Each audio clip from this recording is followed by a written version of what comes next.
나와 함께 하시는 하나님, 성령으로 내 안에 거하시네. 우리와 함께. 다 같이 사도신경으로 신앙을 고백드리겠습니다. 나는 전능하신 아버지 하나님 천지의 창조주를 믿습니다. 나는 그의 유일하신 아들 우리 주 예수 그리스도를 믿습니다. 그는 성령으로 잉태되어 동정녀 마리아에게서 나시고 본디오 빌라도에게 고난을 받아 십자가에 못 박혀 죽으시고 장사된 지 사흘 만에 죽은 자 가운데서 다시 살아나셨으며 하늘에 오르시어 전능하신 아버지 하나님 우편에 앉아 계시다가 거기로부터 살아있는 자와 죽은 자를 심판하러 오십니다. 나는 성령을 믿으며 거룩한 공교회와 성도의 교제와 죄를 용서받는 것과 몸의 부활과 영생을 믿습니다. 아멘. 우리 임재 함께 찬양하며 주님 앞에 나아가도록 하겠습니다. 하늘의 문을 여소서, 이곳을 주목하소서. 주를 향한 노래가 꺼지지 않으니 하늘을 열어보소서. 이곳에 임재하소서, 이곳에 임재하소서. 주님을 기다립니다. 기도의 향기가 하늘에 닿으니 주를 임재하여 주소서. 이곳에 오셔서 이곳에 앉으소서. 이곳에서 드리는 예배를 받으소서. 주님의 이름이, 주님의 이름만이, 오직 주의 이름만. 이곳에 오셔서, 이곳에 오셔서, 이곳에 앉으소서. 이곳에서 드리는 예배를 받으소서. 주님의 이름이, 주님의 이름만이, 오직 주의 이름만. 우리 마지막으로 다시 한번 이곳에 오셔서, 이곳에 오셔서, 이곳에 앉으소서. 이곳에서 드리는 예배를 받으소서. 주님의 이름이, 주님의 이름만이, 오직 주의 이름만 이곳에 있습니다. 오늘 우리를 위해서 최강균 전도사님 기도해 주시겠습니다. 사랑과 은혜의 하나님, 오늘도 귀한 주일을 맞아 함께 예배하게 하심에 감사를 드립니다.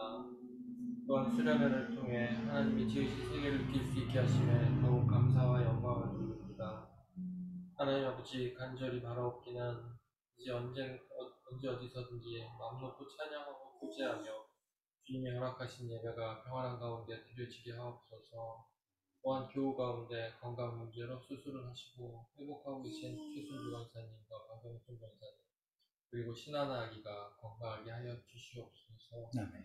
그리고 좋은 나무 교회 성도의 가정과 늘 함께 하여 주셔서 각 가정의 고민을 위로하여 주시고 소망하는 일들이 이루어지는 은혜가 있게 하옵소서. 아멘. 또한 신앙생활의 위기로 인하여 고민하고 있는 성도의 마음을 위로하여 주시고 오직 하나님을 온전히 믿는 마음으로 거듭나는 역사가 있게 하옵소서. 아멘. 안전사고 없이 멀리 수련회를 볼 수 있도록 인도하여 주신 하나님 아버지께 감사드립니다. 모든 일정 가운데 함께하여 주시고 오가는 길 가운데 안전히 귀가할 수 있도록 보호하여 주옵소서. 아멘. 오늘 말씀을 전하실 임요한 담임 목사님께 성령님이 함께하셔서 하나님의 말씀을 전하는 데 흐트러짐 없게 하옵소서. 아멘. 예배의 시작과 끝을 성령님께서 주관하실 것을 믿사오며 예수님의 이름으로 기도드렸습니다. 아멘. 우리 다 같이 내게 있는 향유옥합 찬양하시면서 주님께 예물 드립니다. 내게 있는 향유옥합 주께 가져와 그날 위에 입 맞추고 나를 위해 험한 삶이 나를 위해 험한 삶이 오르신 그가 어린 나라 그 신사랑 세겨로 나를 위해 십자가에 달리신 나를 위해 십자가에 달리신 그가 피어나는 주를 흘리고 나의 죄를 대속하셨네.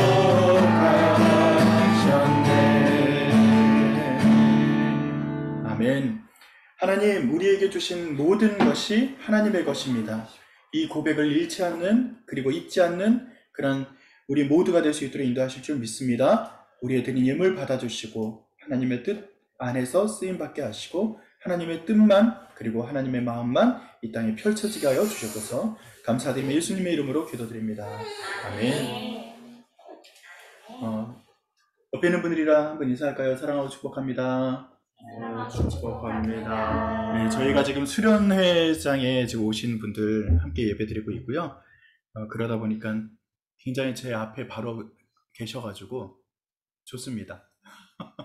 네, 여러분들이 기도해 주시고 또 이렇게 많이 후원해 주셔서 우리 교회가 지금까지 걸어올 수 있게 되었고, 또 앞으로 걸어갈 수 있는 힘을 얻기 위해서 저희가 수련회 동안에 좋은 이야기도 나누고 또 하나님 안에서 좋은 교제도 나눴습니다. 여러분 모두가 하나님 안에서 평안하시기를 바라고요. 늘 축복합니다. 아멘.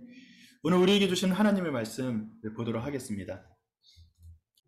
사무엘상서 23장 1절부터 14절까지의 말씀 우리 한 절씩 교독할 텐데요. 제가 먼저 읽을게요. 다윗은 블레셋 사람이 그일라를 치고 타작한 곡식을 마구 약탈하여 간다는 소식을 들었다. 그래서 다윗은 주님께 여쭈었다. 내가 출전하여 이 블레셋 사람을 쳐도 되겠습니까? 그러자 주님께서 다윗에게 허락하셨다. 그렇게 하여라. 어서 출전하여 블레셋 족속을 치고 그일라를 구해주도록 하여라. 그러나 다윗의 부하들이 반대하고 나섰다. 우리는 여기 유다에서도 이미 가슴을 졸이며 살고 있는데 우리가 그일라로 출전하여 블레셋 병력과 마주친다면 얼마나 더 위험하겠습니까? 다윗이 주님께 다시 여쭈어보았다. 그런데도 주님께서는 똑같이 대답하셨다. 너는 어서 그일라로 가거라. 내가 블레셋 족속을 너희 손에 넘겨주겠다. 그래서 다윗이 그일라로 출전하여 블레셋 사람과 싸웠다. 결국 그들을 쳐서 크게 무찔렀으며 블레셋 사람의 짐승들을 전리품으로 몰아왔다.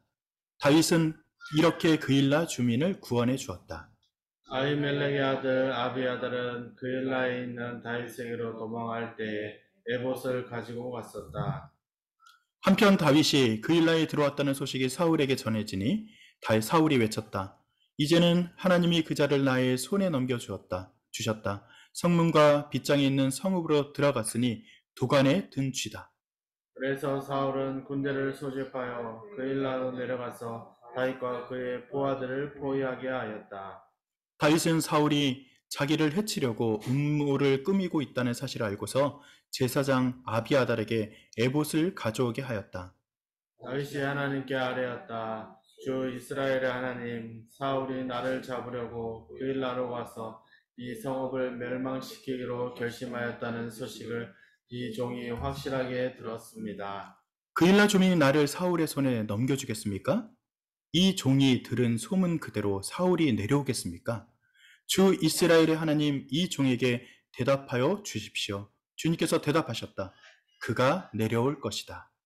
다윗이 다시 한번 여쭈었다. 그엘라 주민이 정말로 나를 나의 부하들과 함께 사울의 손에 넘겨주겠습니까? 주님께서 대답하셨다. 넘겨줄 것이다.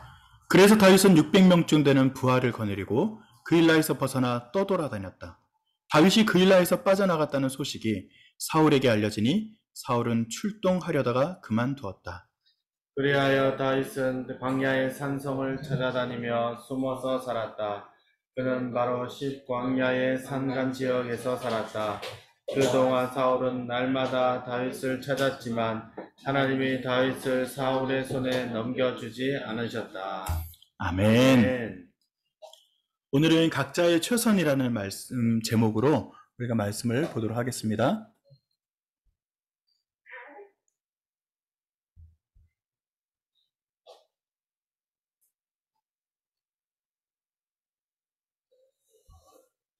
네, 제 얼굴을 좀 보여드리려고. 반갑습니다. 저희는 지금 수련회장에 와 있고요. 하나님이 기뻐하시는 예배를 하나님께 함께 올려드리고 있습니다. 여러분들에게 모두의 얼굴을 보여드리지 못하지만 수련회장에 와서 또 귀한 말씀 함께 나누고 또 이야기를 나누면서 저희가 각자 어떻게 걸어가야 될지에 대해서 고민해보는 시간들을 잠깐 가졌습니다. 여러분들과 오늘 이 말씀을 나누는데 오늘 이 말씀이 각자의 최선이라는 제목으로 함께 나누는 말씀인데 이 말씀 안에서 또 우리가 어떻게 걸어가야 될지에 대한 그 길을 잠시 우리가 찾아보고 이야기를 나누는 시간을 했으면 좋겠습니다. 오늘 읽은 이 말씀에 보면 이제 그일라라고 하는 그 지역이 나오죠. 제가 화면도 공유해야 되고 가끔 제 얼굴도 보여드려야 되고 해서 좀 오늘 조작하는 게 힘들긴 하겠지만 좀 보여드리면 여러분들 지금 보시는 화면에 보면 지난 시간에 우리가 아둘람이라고 하는 그 중앙에 보면은 그 굴에 대한 이야기를 했잖아요. 사울에게 쫓겨서 결국은 블레셋에 피해 있다가 블레셋에서도 사람들에게 이제 쫓기다가 그래서 결국은 아둘람이라고 하는 굴까지 가서 그들이 숨어 있었는데 400명의 사람들과 함께 다윗이 숨어 있었다. 그런 이야기 들으셨죠?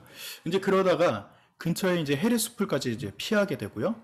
그리고 소식을 듣습니다. 그일라라고 하는 그 지역에 블레셋 사람들이 쳐들어왔대요. 근데 그일라라고 하는 지역이 어떤 지역이냐면은 타작 마당이 있었다라고 이야기를 합니다. 그 추수 때가 되면은 타작을 해야 되는데 타작할 수 있는 그 곳이 타작 마당이라는 그 지역이 따로 특별하게 지역으로 형성이 돼 있었거든요.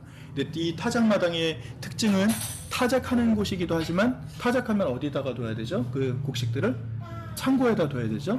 그러니까 그 타작 마당에 있는 그일라는요. 곡식의 창고가 있던 지역이기도 해요. 그렇기 때문에 이 타작마당이었던 그일라 지역을 뺏는다는 것은요. 블레셋이 굉장히 머리가 좋은 겁니다. 왜냐하면 자기들은 노력하지 않고 있다가 타작할 때 가서 그냥 가서 쳐들어가서 타작한 곡물들을 싹 가져가면 끝이거든요. 한마디로 말하면 그일라 지역에 있는 사람들이 1년의 농사가 그들의 수고가 완전히 한 번에 그 모든 수고가 없어져 버리는 그런 결과에 이를 수 있는 것이 바로 그일라 지역의 그 블레셋 사람들이 쳐들어온 그런 내용이었습니다. 그렇기 때문에 그일라 사람들은 급했어요. 마음이. 그런데 이 장면을 보고서 다윗이 하나님에게 구합니다.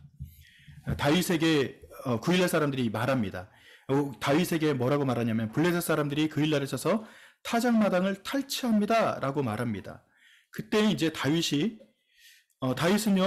그 유다 지역이었던 그일라 지역에 대해서 외면할 수 없어요. 왜냐면은 자기 형제 지역이거든요. 그러니까 내 형제에게 지금 쳐들어왔다라고 말을 들으니까 그 사람들이 그냥 침략당하면서 외면할 수 없었고 또 다윗은 어떤 정체성을 가지고 있냐면은 아직도 다윗에게 주어진 어떤 의무가 있었다라고 다윗은 생각합니다. 어떤 의무가 있었다라고 생각합니까? 하나님의 그를 통해서 이스라엘 민족들을 구원할 수 있도록 하는 그런 통로로서 쓰임을 받고 있다라고 다윗은 자기의 정체성을 그렇게 생각했어요. 지금은 쫓겨다니고 있는 신세지만 다윗은 하나님이 나를 통해서 무엇인가를 하기를 원하시는구나 라는 그 정체성을 끝까지 잃지 않고 있습니다. 한마디로 말해서 지금 헤레스풀 400명, 오늘 성경에 보면 600명까지 이제 늘어났다고 하는데 겨우 600명 되는 사람이랑 다윗이 숨어가지고 지내다가 그일라 지역에 블레셋 사람들이 쳐들어왔다는 소식을 듣고서 보통의 사람 같으면 어떻게 생각해야 돼요? 아이고 그일라 지역에 사람들이 왔나 보네. 그일라 지역과 헤레스풀이 굉장히 가까운 지역입니다. 그러면은 다윗도 이런 생각해야죠. 야 우리도 잘못하면 저 사람들한테 침략당할 수 있겠네? 도망가야지. 이게 상식적인 생각이에요. 근데 다윗은 하나님께 여쭈어 봅니다. 이게 굉장히 중요하거든요. 저는 여러분들이 삶을 살 때 하나님에게 여쭤보는 그런 상황들이 굉장히 많을 때가 있어요. 그런데 어쩔 때 여쭤봅니까?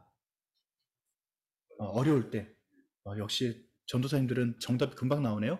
어려울 때, 네, 어려울 때 하나님께 여쭤봅니다.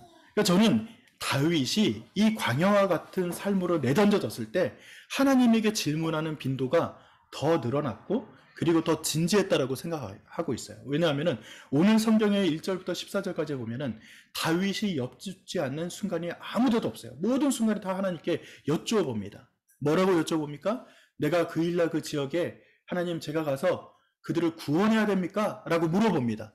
사실 하나님의 그 정답은 분명히 주어졌을 거라고 저는 생각해요. 다윗은 그 답이 무엇인지도 생각을 했을 겁니다.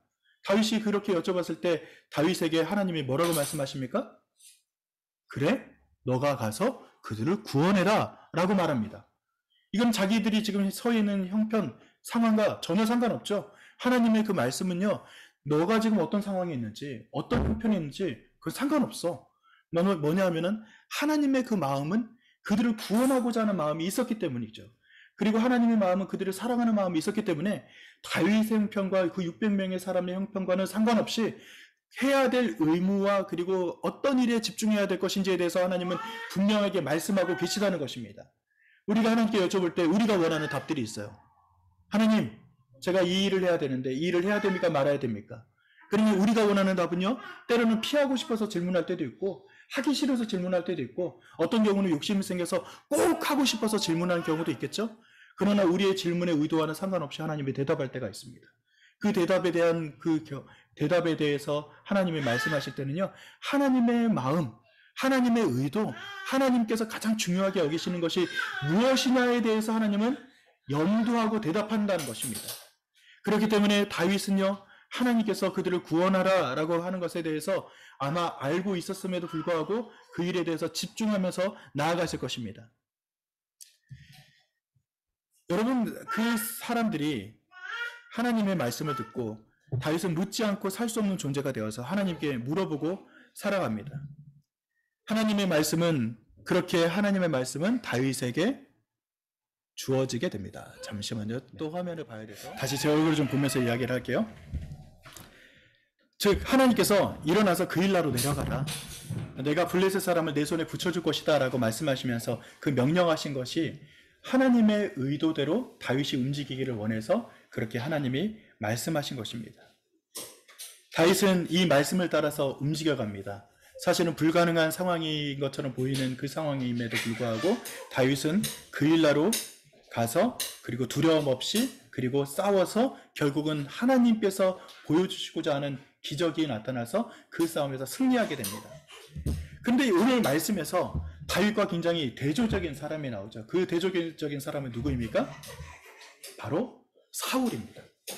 다윗은 그일라 지역이 공격당했다라는 얘기를 듣고서 그일라 사람들이 좀 염려되기도 하고 하나님의 의도가 어디에 있는지도 물어보기도 하면서 하나님의 의도대로 그가 쓰임받기를 원해서 움직여가요. 근데 사울은요, 그일라 지역에 전쟁이 났고 그 그일라 지역에 다윗이 구원하기 위해서 구출하기 위해서 갔다라는 얘기를 듣고서 사울은 뭐라고 생각합니까? 야, 이제는 너가 꼼짝없이 갇혔구나 라고 생각을 합니다. 그래서 다윗을 가장 미워했던 사울이 이제는 사울이 다윗을 잡을 수 있겠구나라는 생각을 하고서 그곳에 쳐들어가게 되는 거죠. 그 사울의 선택은 어떻게 보면은 자신의 가장 욕망에 따라서 움직여가는 선택이었을 것입니다. 다윗은 하나님의 의도대로 움직여갔고 사울은 자기의 욕망의 크기대로 움직여가서 사울은 그것을 쳐들어갑니다. 그런데 그때 이제 어떤 선택이 나오냐면 그일라 사람들의 선택이 굉장히 중요하잖아요. 다윗이 그일라 지역에 와서 블레셋 사람들을 물리쳐줬고 다윗이 그일라 사람들을 위해서 싸워줬단 말이에요. 그러면 그일라 사람들이 어떻게 해야 됩니까? 고마워해야죠. 다윗을 숨겨줘야죠. 다윗을 사랑해야죠. 근데 그일라 사람들은 어떻게 하죠? 오히려 사울에게 다윗을 내어줍니다. 그래서 다윗은 그때 그때 저는 참 다윗이 위대하다는 생각을 하는데, 다윗이 그때 어떻게 하냐면은 그냥 그들의 선택에 대해서 존중까지는 안 했지만 그것을 그냥 보고 돌아서서 나옵니다. 저는 여기서 다윗과 사울과 그리고 그일라 사람들, 그들의 선택에 대해서 보면은 그들의 선택은요, 가장 최선의 선택이었을 것이에요. 다윗의 선택은 하나님의 선택과 닮아 있었고, 사울의 선택은 자기의 욕망에 닿아 있었고, 그일라 사람들의 선택은 어떻게 보면 자신들의 처지 형편에 굉장히 합리적인 선택이었을 것입니다. 왜요? 다윗을 선택하면은 지금 블레셋 사람들에게도 쫓겼지만 그일라 사람들이 누구도 적으로 돌리는 겁니까? 유대 그 왕을 갖다가 적으로 돌리는 것이고, 이 군대를 갖다가 자신의 적으로 돌리는 거예요. 그렇기 때문에 그일라 사람들이 다윗을 선택하지 않고 사울을 선택한 것은 어떻게 보면 굉장히 합리적인 선택입니다. 제가 얼마 전에 그 아내한테 이런 책을 소개를 받았어요. 네, 기브 앤 테이크라는 책인데, 이 기브 앤 테이크는 심리학 교수 애덤 그랜트라고 하는 사람이 쓴 책인데, 비즈니스 관계적 관점에서 사람들을 세 타입으로 분류를 했답니다. 그래서 어떻게 분류를 하냐면은 이렇게 분류를 했대요. 기버, 이 사람은 이타적인 사람들이래요.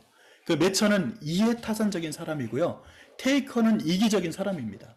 그래서 기버는요, 한마디로 그 밑에 정의가 써 있죠. 받는 것보다 더 많이 주는 것을 좋아하는 사람이랍니다.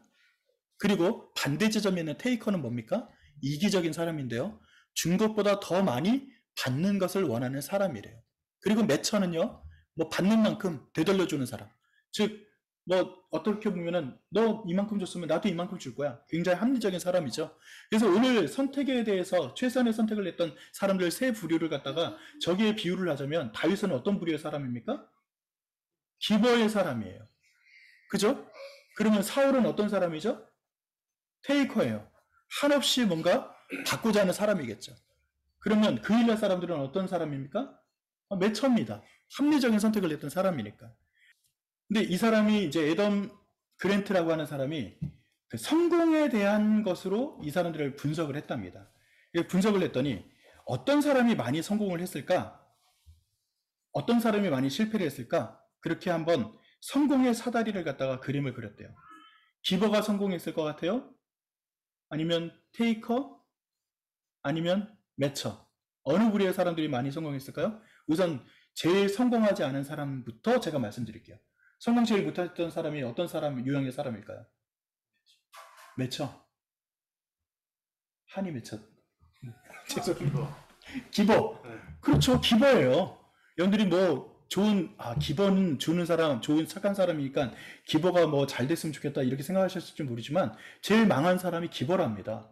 왜요? 퍼주니까. 한마디로 우리나라 말로 말하면 어떤 사람이죠? 호구란 말이야.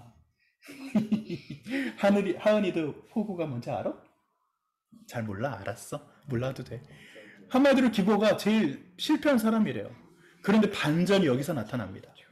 제일 성공한 사람들도 누구였을까요? 기버입니다. 저는요, 이 기버라고 하는 사람이 어떤 경우는 망하는 사람의 전형이 될 수도 있고, 또 어떤 경우는 성공하는 사람의 모델이 될 수도 있다는 것을 이 사람이 이야기하고 있더라고요. 제가 아까 말했던 매처나 테이커는요, 중간 지점에 머물러 있습니다. 한없이 이기적이고 이기심 많은 사람들이었던 그 테이커는요, 결국은 승리할 것처럼 보이지만 결국은 중간에서 맴돌게 됩니다. 왜요? 사람들에게 인정을 받지 못하고 사람들에게 버림받기 때문입니다. 매처는요, 합리적인 선택을 하다 보니까 뭐 좋은 경우도 아니고 나쁜 경우도 아니고 그 중간에서 머물러 버린답니다. 그래서 저는 이것을 다윗이라고 하는 인물은 기버긴 기버였는데 굉장히 현명한 기버였구나 라는 생각을 하면서 이 책을 좀 보게 되었습니다.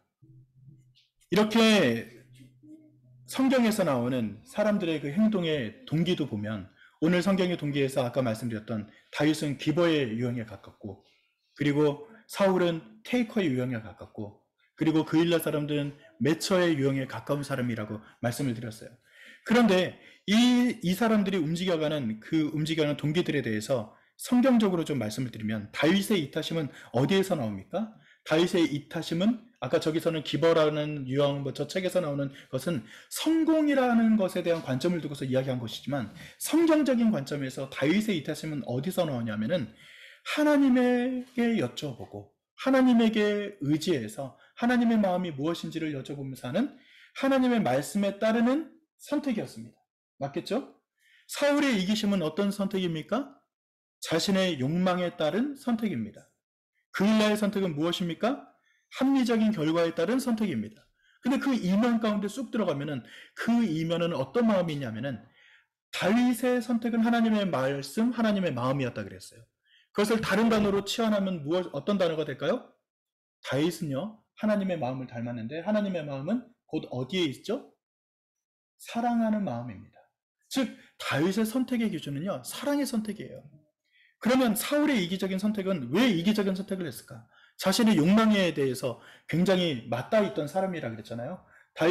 사울은 왜 그렇게 욕망했어요? 욕심이 많아서만 그랬을까요? 다윗을 어떤 존재로 봤죠? 견제를 왜 해요? 왜 견제하죠? 그렇죠. 왕위를 뺏기면 사울이 어떻게 되죠?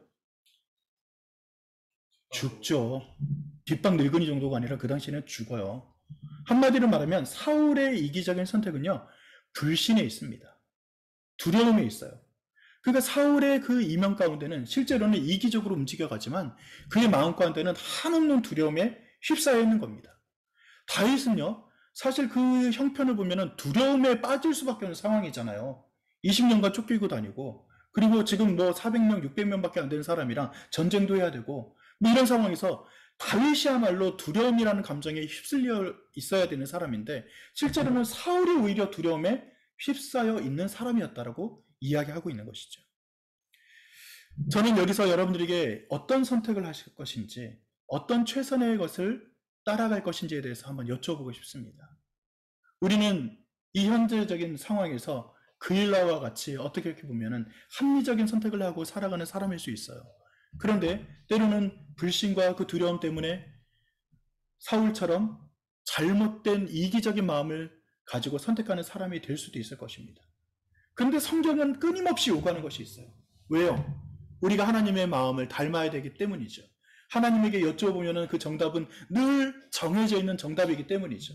하나님에게 여쭤보면 나의 불신, 나의 두려움에 대해서 하나님이 그래, 너의 불신과 너의 두려움 때문에 선택하는 것 내가 인정해 줄게. 그렇게 하신 적이 한 번이라도 있나요? 한 번도 없어요. 아쉽지만.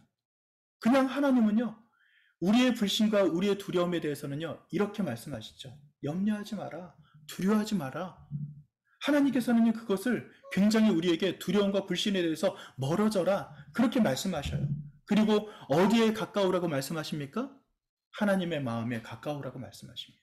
나의 마음을 닮으라고 말씀하십니다. 나와 함께 가자라고 말씀하십니다. 그래서 그 나와 함께 가자라는 그 모든 그 정점에는 하나님의 사랑이라는 것이 담겨져 있는 것이죠. 그래서 우리가 이 땅에서 지금 교회로서도 존재하고 있고 아버지, 어머니 그런 존재로서 존재하기도 하고 때로는 아들의 역할, 딸의 역할을 하기도 하고 아니면 삶을 살아가는 어떤 회사원이거나 아니면 직장생활을 하거나 여러분들이 많은 어떤 다양한 모습을 가지고 살아갈 때가 있어요.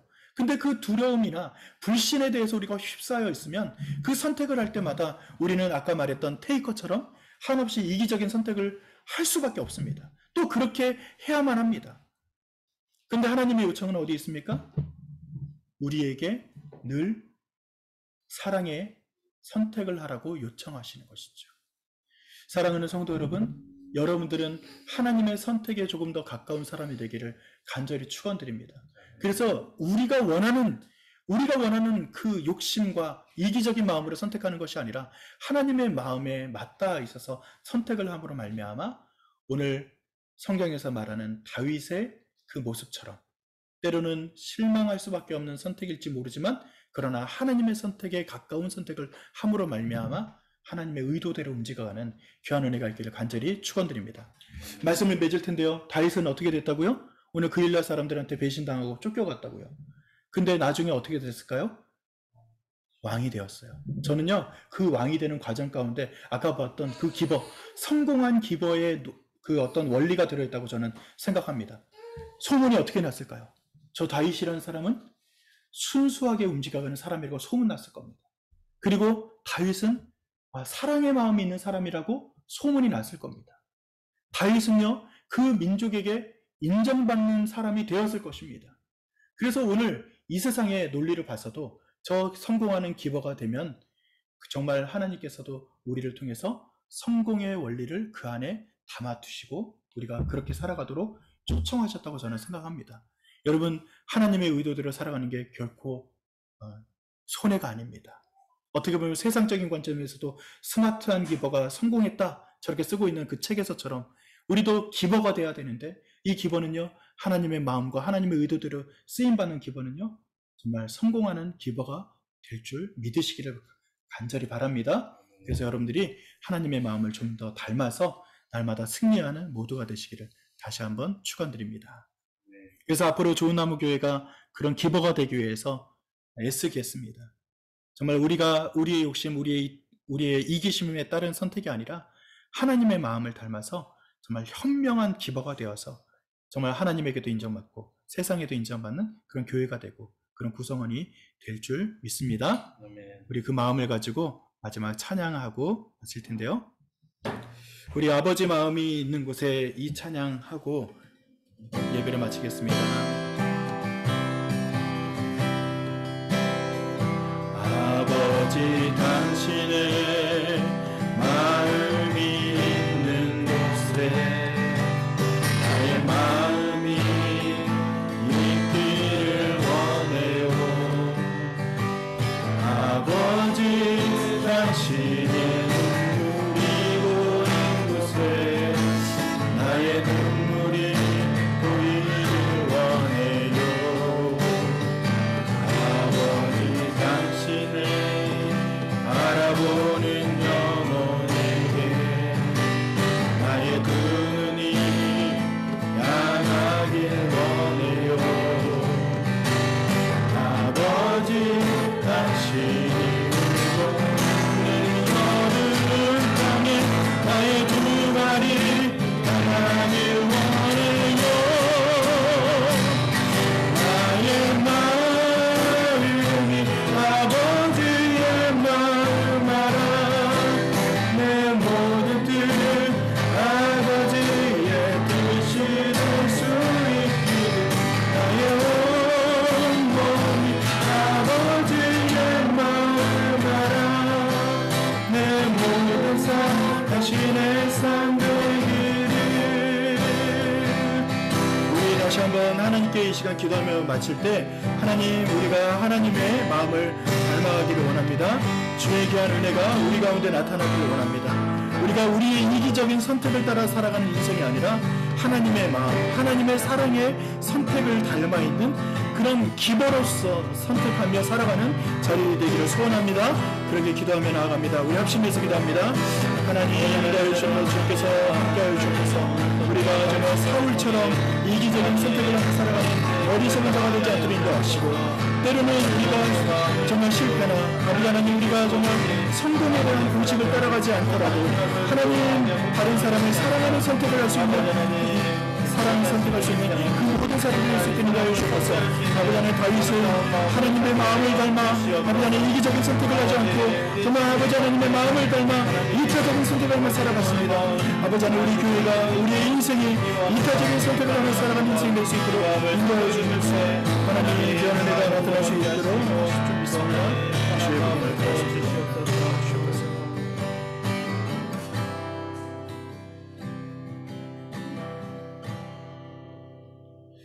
하나님, 우리가 이기적인 선택을 하는 그런 어리석은 자가 되지 않도록 인도하시고, 하나님의 마음을 닮아 다윗처럼 여쭈어보고 결국은 하나님의 마음을 닮아 사랑의 선택을 하는 자들이 될 수 있도록 인도하여 주시옵소서.